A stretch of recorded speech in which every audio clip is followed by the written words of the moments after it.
Tonight on Q2, troubles with air travel. Airports across the nation dealing with delays and cancellations, but Billings is operating normally. We'll tell you why. There's just, not a ton of people available to cover those important shifts. Plus, increasing penalties for starting pursuits. Make sure that somebody is penalized properly for what has been caused. A new state law is cracking down on those who flee from the law.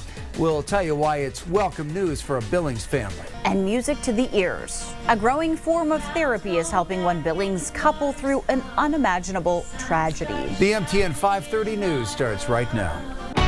From Montana's news leader, this is the MTN 530 news.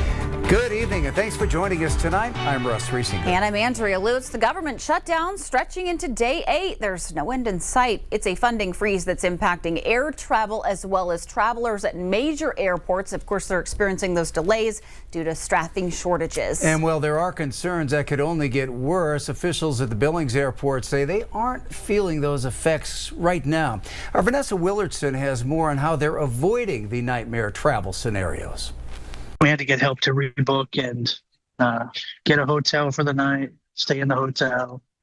We don't have our bags, we don't have any of that. So it's been a little stressful. MTN broadcast engineer Justin Hosa is trying to fly back home to Billings from Nashville, but he got stuck in Minneapolis. Currently, we're on standby to go from Minneapolis to Salt Lake and then to Billings.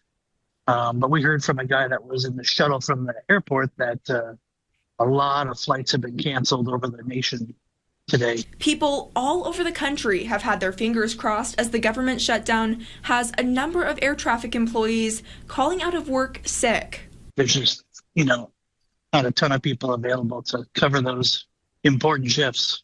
Due to the recent government shutdown, airports across the country, such as the one in Minneapolis, have been experiencing delays. But the airport right here in Billings is reportedly doing just fine. Right now, everything is running as normal. We can't predict what's going to happen in the future. Assistant Director of Aviation at Billings Logan International Airport, Paul Cara, says TSA agents are going to get their last paycheck this coming Monday. They're still going to get one more paycheck, and then they stop getting paychecks, and that's when things may start to change. For Cara, it is too soon to tell how the airport will respond if the shutdown continues, but Cara has faith in the diligence of the employees to continue to come to work. These federal workers are tops. They just keep going, and eventually they'll get paid. In Billings, Vanessa Willardson, MTN News. MSU Billings is hitting the brakes on how its athletic teams travel, making temporary changes after a van crash last week that injured 6 cross-country runners. Athletic Director Mike Bazemore tells me the university will now use certified transportation companies while officials review their travel procedures. That means no coaches or student athletes will be behind the wheel of university vehicles or rented vehicles. The review follows a September 3rd crash near Walla Walla, Washington, where a student athlete crashed a university rented van carrying 6 team members. Bazemore says any long-term policy changes will need approval from the university and system leaders. I did reach out to the University of Montana Athletic Department this afternoon to ask whether student athletes there ever drive rental vehicles for out-of-state games. Officials tell me they do not, saying student athletes have never been used to transport teammates. Instead, those responsibilities fall on coaches. Heartbreak in Columbus. Tonight, the community will come together to remember 15-year-old Easton Jones, a freshman athlete whose life was tragically cut short in a weekend crash. Investigators say Easton died in a collision on Highway 10 near Park City. A candlelight vigil will be held tonight at 7:30 on the Columbus High School football field, open to the public. A memorial service is also planned for October 25th at 11 a.m. at the school where Easton was a freshman football player for the Cougars. Tonight, a new Montana law is changing the way police pursuits are handled. Fleeing or eluding officers can now be charged as a felony. And tonight we hear from a Billings family who lost a loved one in a pursuit crash. And they're seeing how this law is offering them hope and a sense of closure. Our Charlie Kleps has the story.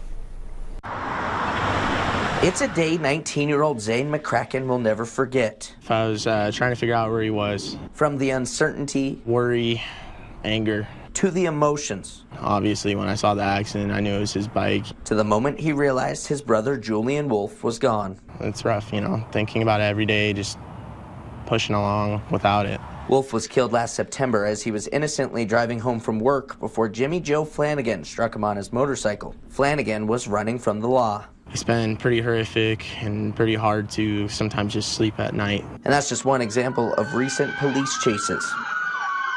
This was a shockingly close call on the city's West End a couple of weeks ago when a suspect drove through a lawn. They're fleeing, they're driving recklessly, putting not only themselves and the officers, but everyone else that's innocent to this situation, they're putting them at a grave danger. It's a situation law enforcement, like Billings Police Sergeant Jeff Stovall, says needs to stop. And a new ruling by state lawmakers makes running from police even worse when you're caught. Now we've added an aggravated felony portion of it. The new law kicks in October 1st, an opportunity Stovall looks forward to enforcing. Anything that we can do to try and deter people from driving this way. Ultimately, we hope that people think before they make these actions. And one McCracken hopes can help prevent others from living his nightmare.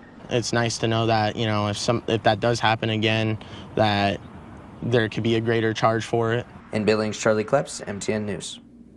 The Yellowstone Art Museum is cutting 4 positions after substantial budget cuts. The YAM received $220,000 from the county for years, and now it's down to $50,000.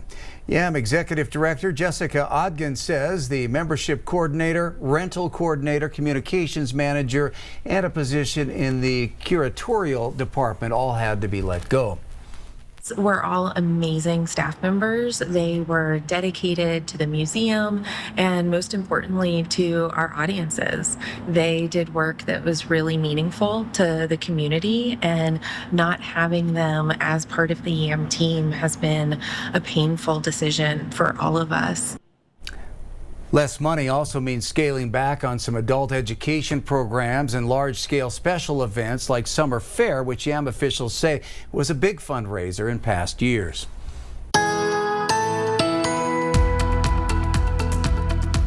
Hey, Rick Williams, thanks for sharing this picture at weather at KTVQ.com.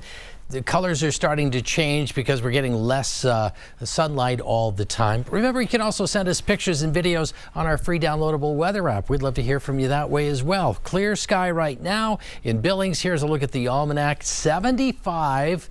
47 was the warmest reading, both well above the seasonal averages for this afternoon. As we get into the next few days, we're going to hold on to some of these warm temperatures, especially even through Saturday. We could be looking at highs Saturday, 70s to around 80 degrees, but wind will start to increase as we get into the weekend, and that's signaling a change for mountain snow, rain showers, and more wind. Details coming up. Music therapy is helping Montanans heal in powerful ways, and now we are hearing from a Billings couple who turned to music to cope with the devastating loss of their child. Through guided sessions, they found a way to process grief, connect with each other, and begin to heal.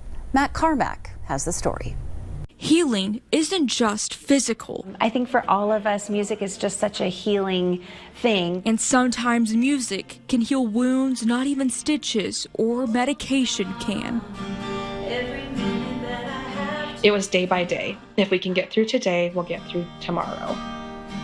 It was music like this that helped Erica and Zach Viviette overcome the past year. I'll be honest. If I had to pick him out of a crowd, I would have no idea. In December of last year, Zach was in a vehicle accident at work. Things happened so fast, I just couldn't get out of the way.